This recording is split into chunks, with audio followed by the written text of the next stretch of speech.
no rest, no rest. No Westy, no rest, no rest, no rest. No Westy, no rest, no rest, no rest. Jim Sarkar Hosiyar, Hosiyar, Hosiyar. Aham Sarkar Hosiyar, Hosiyar, Hosiyar. আজি 6 জনগোষ্ঠী যৌথ মঞ্চ হৈ সমগ্ৰ অসমৰ লগতে ডিব্ৰুগড় জিলাৰ বিশেষ কৰি মৰাণ ডিব্ৰুগড় আৰু আজি আমি দুলীয়াজানৰ টিংৰা চাৰিআলিত আমি অসমৰ মুখ্যমন্ত্ৰী হিমন্ত বিশ্ব শৰ্মা আৰু প্ৰধানমন্ত্ৰী নৰেন্দ্ৰ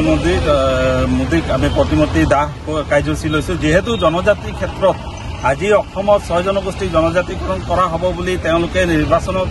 2016 চনতে তেওঁলোকে ঘোষণা কৰিছিলে চৰকাৰ গঠন হোৱাৰ লগে লগে তেওঁলোকে এই 6 জনগোষ্ঠীক প্ৰথমে জনজাতি কৰিম বুলি কৈছিলে কিন্তু তেওঁলোকে এই 6 জনগোষ্ঠীৰ জনজাতিকৰণ কৰাৰ যি তেওঁলোকে প্ৰতিশ্ৰুতি দিলে মাত্ৰ এইটো নিৰ্বাচনত এটা পাৰ কৰিবলৈ বৈতৰণি পাৰ কৰিবলৈ তেওঁলোকে মাত্ৰ অস্ত্ৰ হিচাপে ব্যৱহাৰ কৰিলে এই 6 জনগোষ্ঠীক তেওঁলোকে মূৰ্খ বুলি তেওঁলোকে বাৰম্বাৰ এই ইছ্যুটোক তেওঁলোকে বিধানসভাত তেওঁলোকে উত্থাপন যদি কৰা হয় তেওঁলোকে এই জনজাতিকৰণৰ বিষয়টো তেওঁলোকে আন্তৰিকতাৰে তেওঁলোকে লোৱা নাই আমি এই কথাটো স্পষ্টভাৱে গম পাইছোঁ যোৱা বিধানসভা তেওঁলোকে স্পষ্ট কথাটো হৈ গ'ল যে তেওঁলোকে যি 2019ত যি এটা এক্সপাৰ্ট সমিতি এটা গঠন কৰা হৈছিলে জনজাতি যিটো আমাৰ কেন্দ্ৰীয় চৰকাৰলৈ প্ৰেৰণ কৰিব হৈছিলে প্ৰতিবেদন তেওঁলোকে কিন্তু 2019ত যি গঠন হোৱা সমিতিটোৱে আজি পৰ্যন্ত এই জনগোষ্ঠীটোক যে জনজাতিকৰণ কৰিব লাগে সেইটোলৈ কেন্দ্ৰীয়লৈ তেওঁলোকে প্ৰতিবেদন প্ৰেৰণ কৰা নাই ইয়াৰ পৰা আমি স্পষ্ট হৈছোঁ যে এই হিমন্ত বিশ্ব চৰকাৰখন এই 6 জনগোষ্ঠী জনজাতিকৰণৰ ক্ষেত্ৰত সদায় তেওঁলোকে মিছা প্ৰতিশ্ৰুতি দি তেওঁলোকে মাত্ৰ ভোট লৈ আছে কিন্তু এইবাৰ আমি এই 6 জনগোষ্ঠীৰ যৌথ মঞ্চই কিন্তু আমি অসম চৰকাৰক সকীয়াই দিছোঁ তেওঁলোকে যি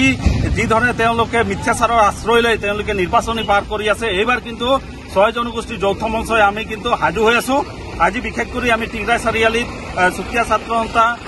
আমাৰ টাইপা আদিবাসী ছাত্ৰ আনকি আমি ইয়াত প্ৰতিমূৰ্তি দাহ কাৰ্যসূচী লৈছোঁ ইয়াৰ যোগেদি অসম চৰকাৰক আমি সকীয়াই দিছোঁ অনাগত দিনত তেওঁলোকে যদি এই 6 জনগোষ্ঠীক তেওঁলোকে জনজাতিকৰণ নকৰে কিন্তু সমগ্ৰ অসমৰ লগতে ডিব্ৰুগড় জিলাতো ভয়ংকৰ আমাৰ আন্দোলন কাৰ্যসূচী অব্যাহত থাকিব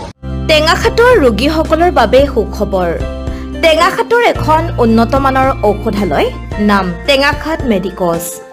ইয়াত ঔষধৰ লগতে প্ৰতিদিনাই ৰোগীসকলে লাভ কৰিব অভিজ্ঞ চিকিৎসকৰ দ্বাৰা বিভিন্ন ৰোগৰ চিকিৎসা সেৱা জেনেৰেল মেডিচিনৰ ডাক্তৰ সৌৰভ দত্ত প্ৰতি সোমবাৰ মঙ্গলবাৰ আৰু বুধবাৰে পুৱা 10 বজাৰ পৰা আবেলি 3 বজালৈ ৰোগীক পৰীক্ষা কৰিব জেনেৰেল মেডিচিনৰ ডাক্তৰ নিখা কোঁৱৰ বৃহস্পতিবাৰ আৰু শুকুৰবাৰে পুৱা 10 বজাৰ পৰা 4 বজালৈ ৰোগীক পৰীক্ষা কৰিব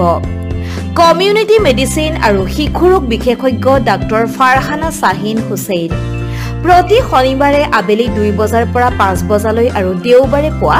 10 বজাৰ পৰা 3 বজা পৰ্যন্ত উপলব্ধ হ'ব গতিকে পলম নকৰি শীঘ্ৰেই টেঙাখাট মেডিকছলৈ আহক আৰু অভিজ্ঞ চিকিৎসকৰ পৰামৰ্শ গ্ৰহণ কৰি সুস্বাস্থ্যৰ অধিকাৰী হওক সবিশেষ জানিবৰ বাবে 9365337898 নম্বৰত যোগাযোগ কৰক